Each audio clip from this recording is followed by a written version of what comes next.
Police কি খুঁজে পাবে এই কুখ্যাত সিরিয়াল কিলারকে? Hi, this is Hastalipi originals. এখন আপনাদের সাথে প্রতিম ডি গুপ্ত পরিচালিত নতুন বাংলা ছবি চালচিত্র নিয়ে আলোচনা করব। জানাবো আমার কেমন লাগলো। এরকমই বাংলায় সমস্ত সিরিজ এবং সিনেমা সংক্রান্ত আলোচনা শুনতে এবং রিভিউ পেতে আমাদের এই চ্যানেলটা ফলো করে রাখুন আর নোটিফিকেশন বেলের উপর ক্লিক করে অল অপশনের উপর ক্লিক করে রাখুন, যাতে আমাদের ভিডিও সবার আগে আপনাদের কাছে পৌঁছে যায়। তাহলে চলুন ভিডিওটা শুরু করা যাক।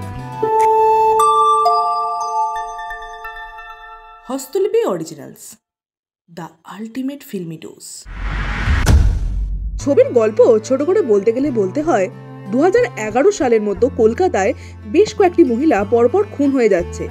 এই সিরিয়াল কিলিং কেন হচ্ছে, কেই বা করছে তা জানতে কলকাতা পুলিশ উদগ্রীব।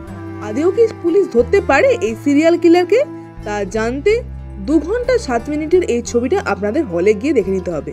ছবিতে অভিনয় করেছেন টোটা রায়চৌধুরী, রাইমা সেন, অনির্বাণ চক্রবর্তী, শান্তনু মহেশ্বরী, ইন্দ্রজিৎ, স্বস্তিকা দত্ত, এছাড়াও বাংলাদেশ থেকে অপূর্ব এবং এখানকার বিখ্যাত অভিনেতা ব্রাত্য বসু। এই ছবির সবচেয়ে পজিটিভ দিক হলো ছবির অভিনয়। প্রত্যেকে সেরা অভিনয় দেওয়ার চেষ্টা করেছেন, সে টোটাই হোক বা ব্রাত্য বসু, অপূর্বই হোক বা রাইমা সেন বা তনিকা বসু, প্রত্যেকে দুর্দান্ত অভিনয় করেছেন। বিশেষ করে তনিকা বসুর কথা বলবো, তিনি বেশ ভালো অভিনয় করেছেন, নজর কাড়ার মতো অভিনয় করেছেন তিনি। আউট অফ 5 অভিনয়কে আমি 4 দেব। ডায়ালগ আমার ঠিকঠাক লেগেছে, আউট অফ 5 3.5 দেব। সিন অর্থাৎ চিত্রনাট্য আউট অফ 5 আমি 3 দেব।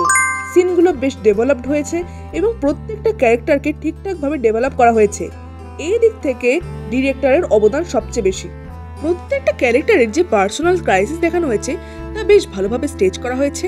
এরপরে যদি আমরা মিউজিকের কথা বলি অর্থাৎ বিজিএম এর কথা বলি, তাহলে বলতে হয় কিছু কিছু বিজিএম কিছু সিনকে এলিভেট করতে পেরেছে, আবার কিছু সিনকে এলিভেট করতে পারেনি। আউট অফ 5 বিজিএম কে আমি 2.5 দেব। এরপরে যদি এডিটিং এর কথা বলি, তাহলে বলতে হয় এডিটিং আমার ঠিকঠাক লেগেছে, খুব একটা লেন্দি হয়নি ছবিটা, আবার খুব একটা ছোটও হয়নি। আউট অফ 5 এডিটিং কে আমি 2.5 দেব।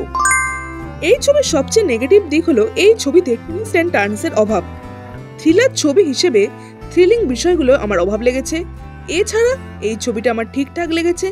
সব মিলিয়ে আপনাদের এই রিভিউটা কেমন লাগলো অবশ্যই কমেন্টে লিখে জানান।